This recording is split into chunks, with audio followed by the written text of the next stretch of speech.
أيوة، أعوذ بالله من الشيطان الرجيم. بسم الله الرحمن الرحيم.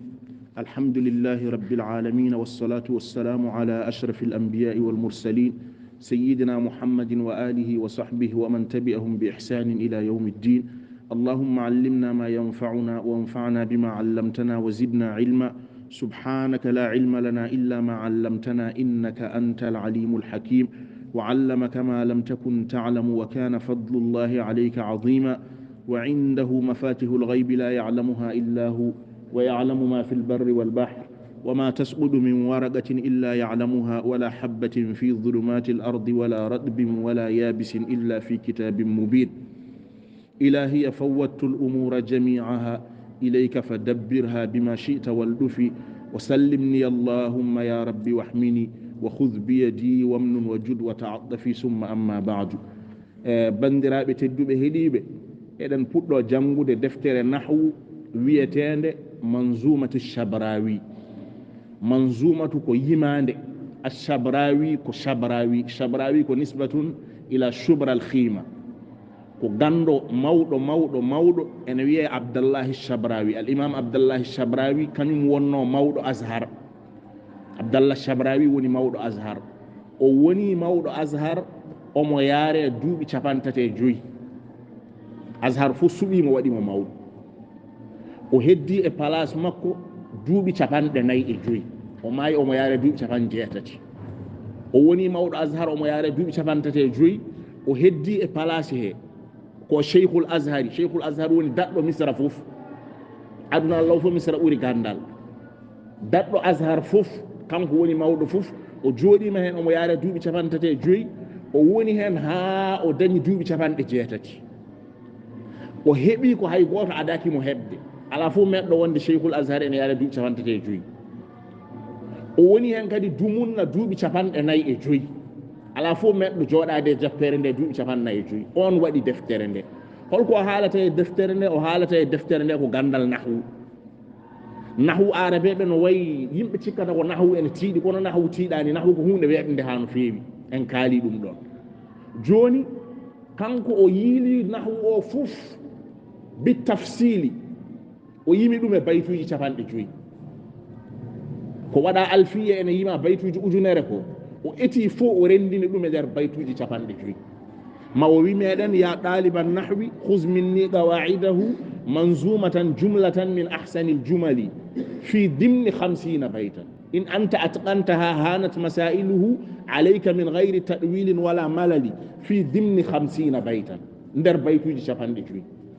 o walli yimɓe ha no feewi. o rendini gandal nahwu fof e nder baytuji 50. nden deftere woni ne jiɗɗen jangude. deftere nde wiyete ko manzumatu shabrawi.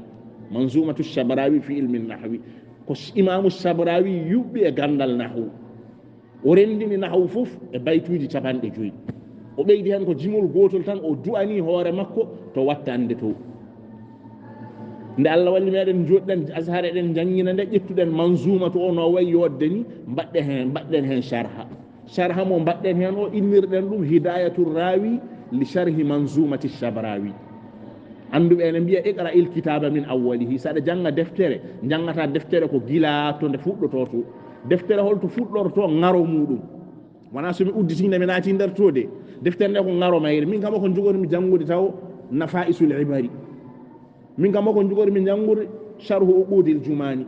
min kam holko jogormi jangude tanqihul azhariya. holko jogormi jangude riyadus salihina. ɗum woni iqra il kitaba min awwalihi. kanko jeeyi yimre nde, min maccuɗo allah o waɗi hen sharha o. mi jangguininde nder azhar. joni ande sariti ha no feewi. nde wonno ande waɗi nafoore. ande jangue nokkuji fof. tinno ɗon kuñoɗon baytuji ɗi. baytuji ɗi on kuñoto. sharha gonɗo hen o en ekkitto e nder hen ɗi arabu. eywa joni uddit safha gadana on janga.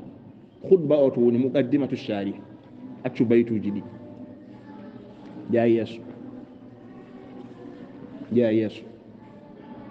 ɗum ɗon ko tarjama. omo waɗani ceernajo o tarjama. tarjama woni kaala gurdam ceernajo o. deftere nde fuɗɗori ko baytuji nasmu o e hoore mum. caggal muɗum tarjamata abdoullahi shabrawi. baɗɗo deftere nde gurdam makko seeɗa haala e gurdam makko beele ma yimɓe gandumo. caggal ɗum ɗon so yawti muqaddimatu sharihi. a yettima muqaddimatu sharihi, muqaddimatul muallif ala wonko adi ɗum ɗon.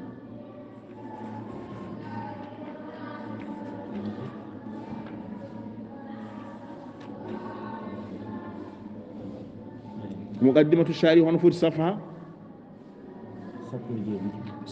سبوي جيدي صفحة سبوي جيدي جوني أدن جانغ مقدمة الشارح شارحين دو دفتر مقدمة مو ودي هنو أيوة بسم الله جانغ.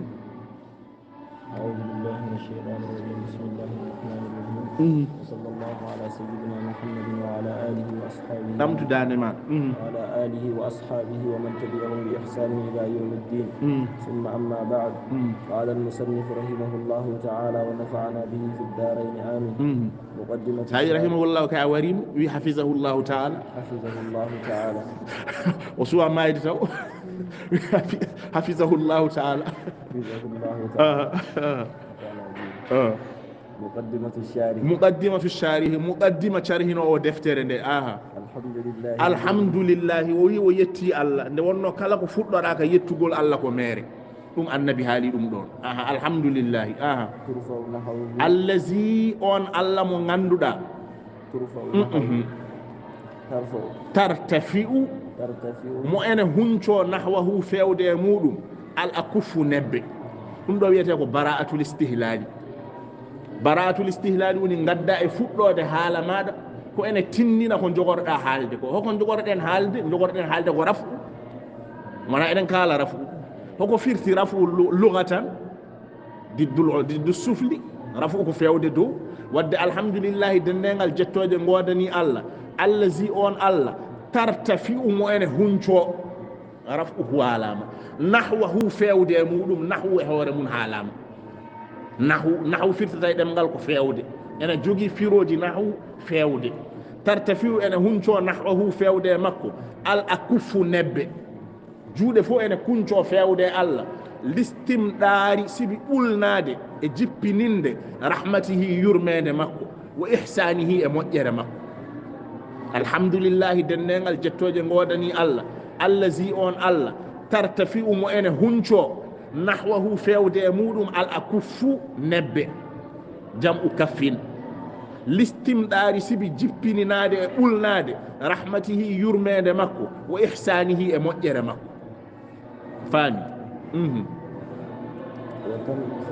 watan khafidu ene lesda lahu wanandemo aljibahu be badi ko jibatu dum ko erer o khadaw madba yuyete ko aljibahu jam'u jabhatin watan khafidu ene lesda lahu wanandemo aljibahu tiide jam'u tiinde khafdu halama hoko woni khafdu lesdude no kadi ko bara'atu istihlalin wiyete wa tankasirul qulubu berde ene kela ko woni kasuru ko helde firdi ko lesdude wa tankasirul qulubu berde ene kela li azamatihi sibi mangu makko wa uluwi e towal sha'nihi al hali makko berde ene kela tiide ene jankino tiide ko Allah tan cujjanta berde kadi kelirta berde heli firti ko berde de taji kasuru ene fira helgol وتنكسر القلوب برد أنا كلا لعظمته سبي منغو مكو وعلو توغل شأنه الحالي مكو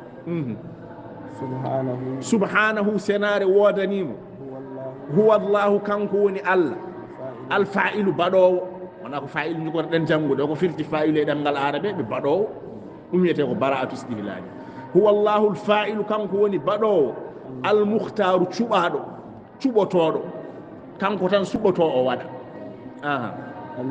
allazi on Allah ibtada fuddudo eden jogori jangude mubtada ko woni mubtada fuddugol ibtada fuddudo al khalaiqa tagore nde bi mahdi e ko lafti fadlihi e bural mudum wa ihsanihi e mojjere mudum afan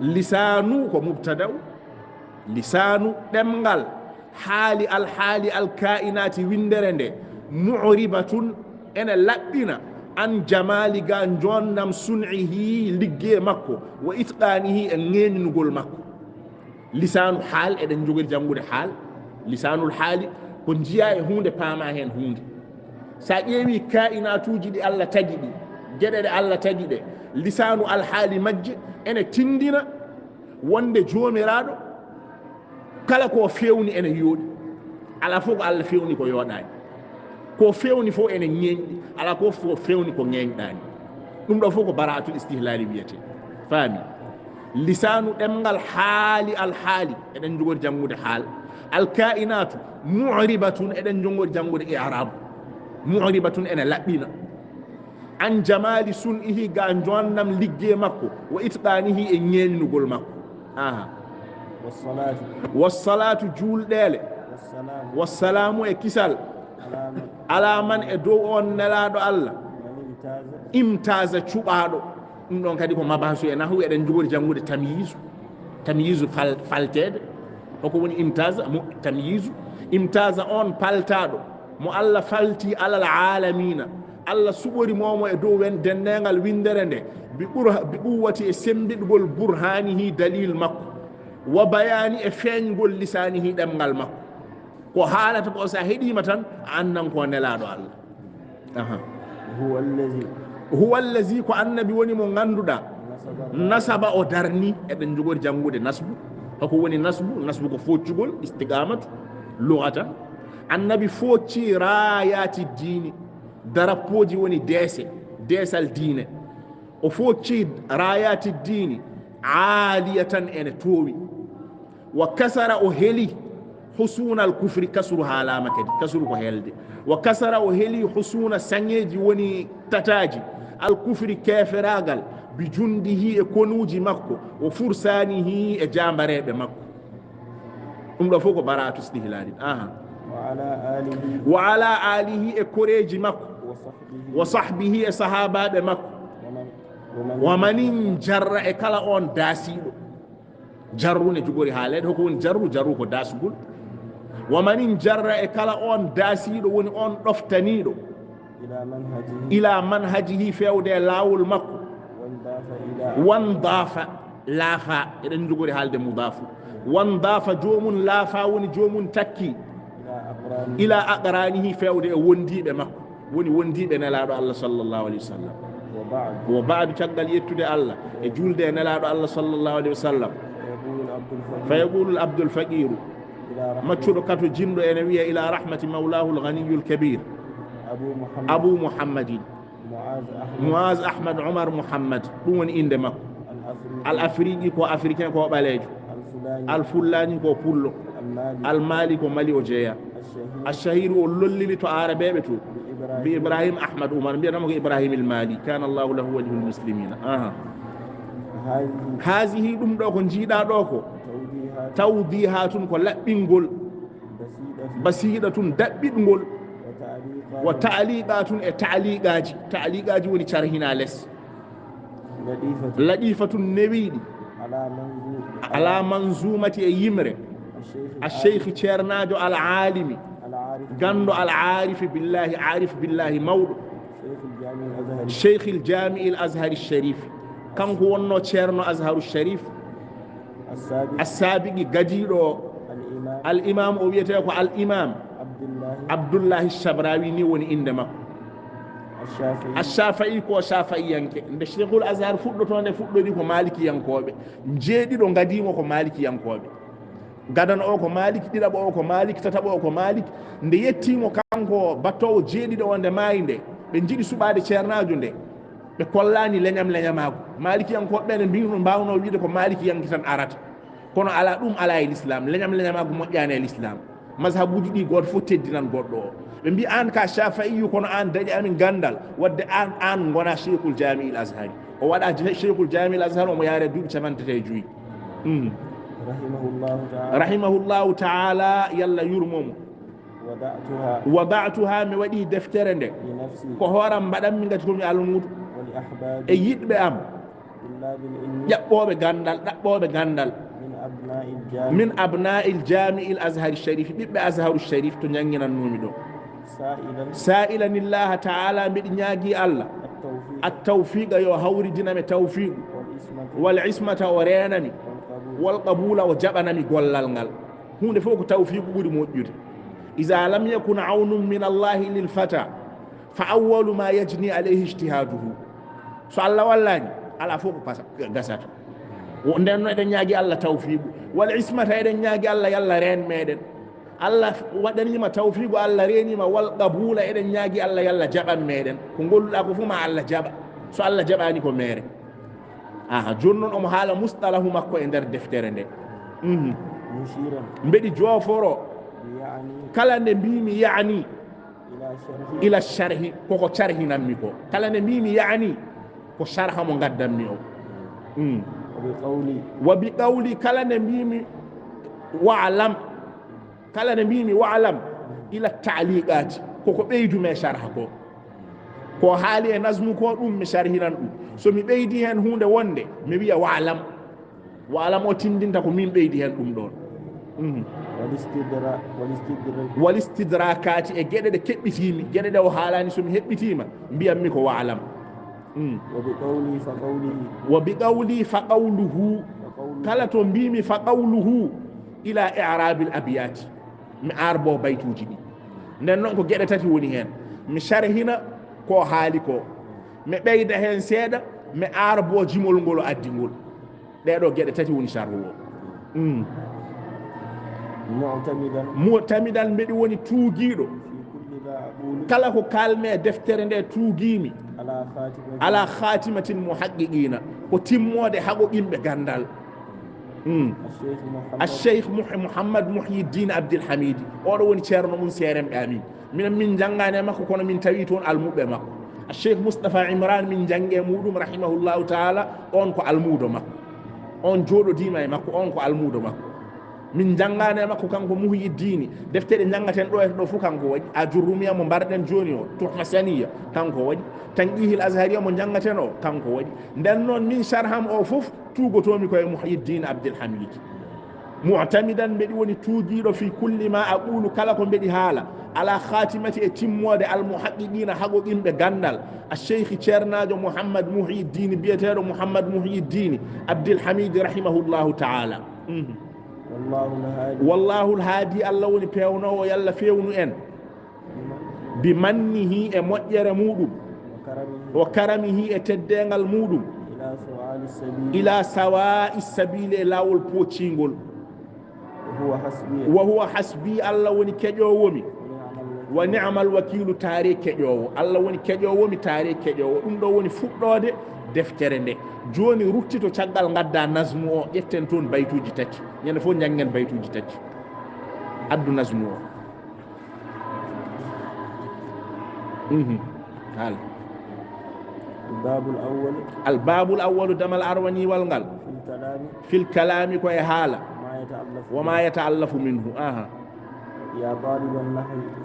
joni kuñoɗe baytuji ɗi tan en pirata baytuji ɗi joni يا طالب النحو خذ مني قواعده منظومة جملة من أحسن الجمل يا طالب النحو خذ مني قواعده درول نفوتي ناي درول ناي الصفحة الرابعة يا طالب النحو خذ مني قواعده منظومة جملة من أحسن الجمل يا طالب النحو خذ مني قواعده منظومة جملة من أحسن الجمل يا طالب النحو خذ مني قواعده منظومة جملة من أحسن الجمل في ضمن 50 بيتا لا تزيد سوى بيت به قد سألت العفو عن زلل في ضمن 50 بيتا لا تزيد سوى بيت به قد سألت العفو عن زلل في ضمن 50 بيتا لا تزيد سوى بيت به قد سألت العفو عن زلل إن أنت أتقنتها هانت مسائله عليك من غير تأويل ولا ملل إن أنت أتقنتها هانت مسائله عليك من غير تأويل ولا ملل إن أنت أتقنتها هانت مسائله عليك من غير تأويل ولا ملل goto fof yo huño ɗiɗo baytuji tati ko adi windande arore so Allah jaɓima en carhino e baytuji ɗi wa sallallahu wa sallama wa baraka ala sayyidina Muhammadin wa alihi wa sahbihi ajma'in